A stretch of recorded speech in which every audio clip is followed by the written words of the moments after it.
जय Hind. Vocational course की दूसरी इकाई में एक और शीर्षक दिया गया है जिसका नाम है वार्ता। अब रेडियो में वार्ता का क्या मतलब होता है, उसे आप कैसे लिखेंगे, उसके आवश्यक तत्व क्या होते हैं और वार्ता का मतलब क्या होता है, इसे हम इस लेक्चर में समझेंगे। रेडियो में जो वार्ता प्रसारित की जाती है उस वार्ता को आप यदि समझना चाहें सरल शब्दों में तो अंग्रेजी में जिसे आप टॉक कहते हैं, है ना, बातचीत जिसे कहते हैं, उसी का अर्थ है वार्ता। वार्ता का जो सामान्य अर्थ हम निकालें तो उसे कहेंगे बातचीत करना। आपने जब कभी रेडियो का प्रसारण सुना होगा, उसमें कार्यक्रमों की एक सूची दी जाती है तो बताया जाता है कि अब वैज्ञानिक वार्ता, कृषि वार्ता, किसी घटना पे आधारित वार्ता या पर्व पे आधारित या चिकित्सकीय वार्ता, वार्ताओं की एक लंबी लिस्ट बताई जाती है। अब ये वार्ता होती क्या है? जिस आपने कहीं ना कहीं पत्रिकाओं में या समाचार पत्रों में किसी विषय पे आधारित लेख देखे होंगे। मान लीजिए समाचार पत्रों में बच्चों पर मोबाइल के दुष्प्रभाव पे लेख निकला है, किसी बीमारी से बचने के पर लेख निकला है, किसी पत्रिका में किसी त्योहार की विशेषताओं पे लेख निकला है। तो पत्रिकाओं और अखबारों में जो लेख निकलते हैं वैसे ही लेख जो प्रस्तुत किए जाते हैं रेडियो में, उसे हम वार्ता कहते हैं। लेकिन एक बात बहुत अच्छे से बच्चों समझ लीजिएगा, पत्र पत्रिकाओं और समाचार पत्र में निकलने वाले लेख और वार्ता में बहुत बड़ा अंतर है। क्यों? क्योंकि पत्रिकाओं और समाचार पत्रों में जिस भाषा का प्रयोग लेख में किया जाता है उस भाषा का प्रयोग हम वार्ता में नहीं करते। क्यों? क्योंकि रेडियो द्वारा प्रसारित होने वाली वार्ता में हमारा जो श्रोता है वो हमें दिखाई नहीं पड़ता।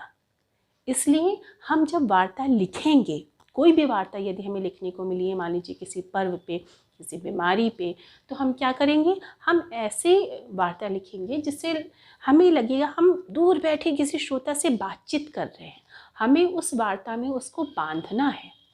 तो वार्ता कैसी होनी चाहिए? वार्ता का मतलब क्या हुआ? बातचीत। और इसकी परिभाषा क्या होगी?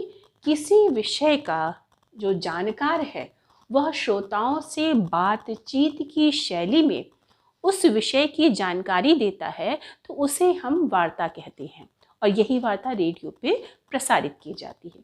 इसमें क्या महत्वपूर्ण चीज़ हुई कि विषय का विशेषज्ञ होना चाहिए वह व्यक्ति, और बातचीत की शैली में उसे अपनी बात को कहना होगा ताकि वो जो श्रोता है हमारा वो आसानी से उस चीज़ को समझ ले।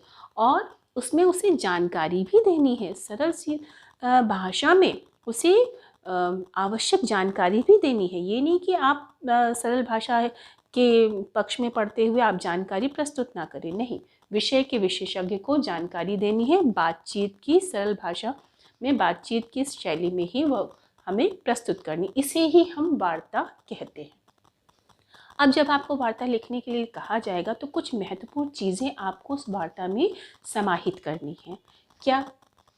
सबसे पहली चीज़ कि जैसे ही वार्ता लिखना आरंभ करें तो उसके पहले या दूसरे शब्द ही आकर्षक होने चाहिए, आकर्षक आरंभ होना चाहिए। और उन आरंभ के जो शब्द हैं ये जो या जो पहला वाक्य है उसके सुनते ही जो श्रोता है वह बंध जाए।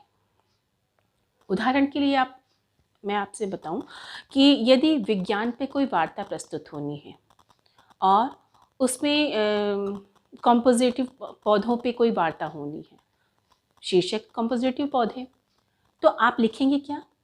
लिखेंगे एक ऐसा पौधा जिसकी जड़ से हम आलू और ऊपरी भाग या तने से टमाटर प्राप्त कर लें। एक ही पौधे से 2 चीज़ें प्राप्त कर लें। तो आइए जानकारी प्राप्त करते हैं ऐसी ही फसल के बारे में, ऐसे ही पौधे के बारे में जिससे हमें 1 से 2 चीज़ें प्राप्त हो जाएं। यह कोई कल्पना नहीं, ये हमारे विज्ञान की नई खोज है। तो आपने क्या किया, इतने कॉम्प्लिकेटेड जो कठिन विषय था उसे आपने सरलीकृत करके एक साधारण सी जनता या बच्चे को भी आपने अपनी वार्ता में मिला लिया और जो आपका आरंभ था वो आकर्षक हो गया, उससे व्यक्ति के अंदर उत्सुकता जागृत हुई कि अच्छा ऐसा भी हो सकता है, ये तो कोई नई चीज़ है, चलो इसके बारे में जानते हैं, उसको हम सुनते हैं। तो क्या हुआ, श्रोता जो है वो आपके साथ में बंध गया। अब जब आप वार्ता लिख रहे हैं रेडियो में प्रसारित करने के लिए, तो दूसरी चीज़ क्या होगी, बोलचाल की भाषा का प्रयोग करेंगे। देखिए रेडियो जो है गाँव में भी सुना जाता है, दुकानों पे भी चलाया जाता है, लोग सुनते रहते हैं। तो आप बहुत ही क्लिष्ट भाषा का प्रयोग नहीं करेंगे। और रेडियो में अतएव, एवं, अतः इत्यादि शब्दों का प्रयोग किया ही नहीं जाता है। वहाँ आम बोलचाल की भाषा का प्रयोग किया जाता है। तो आपकी वार्ता जो है, चाहे कठिन विषय, चाहे विज्ञान का हो, चाहे चिकित्सा का हो, आप आम बोलचाल की भाषा का प्रयोग करेंगे और कठिन विषयों को भी सरल तरीके से प्रस्तुत करने का प्रयास करेंगे, ताकि दुकान पे बैठा आदमी, खेत में बैठा आदमी भी उसको समझ सके और उसको जानकारी प्राप्त हो सके। एक और विशेषता समाहित करेंगे कि सतत प्रवाह होना चाहिए। ये जो वार्ता रेडियो पे प्रसारित होती है बच्चों, ये 5 से 7 मिनट की होती है। क्यों? क्योंकि ये माना जाता है कि 5 से 7 मिनट से ज़्यादा कोई व्यक्ति बंधा नहीं रह सकता है, वह उसका माइंड डिस्ट्रैक्ट हो जाता है। इसीलिए वार्ता का समय 5 से 7 मिनट तक होना चाहिए और उसमें सतत प्रवाह होना चाहिए। जैसे कहानी में रोचकता होती है ना, वैसे ही इसमें भी रोचकता होनी चाहिए, ताकि जो श्रोता है वो उस चीज़ को समझ सके। तो ये हुई वार्ता पे बातचीत, और इस वार्ता की जो कुछ विशेषताएं हैं, जो प्रमुख तत्व हैं, उस पे हमने बातचीत करी। वार्ता रेडियो पे प्रसारित होती है। वार्ता का मतलब बातचीत करना, और उसमें बातचीत की शैली में ही जानकारी को प्रस्तुत किया जाता है। आशा करती हूँ वार्ता क्या है ये आपको स्पष्ट हो गया होगा। बहुत बहुत धन्यवाद।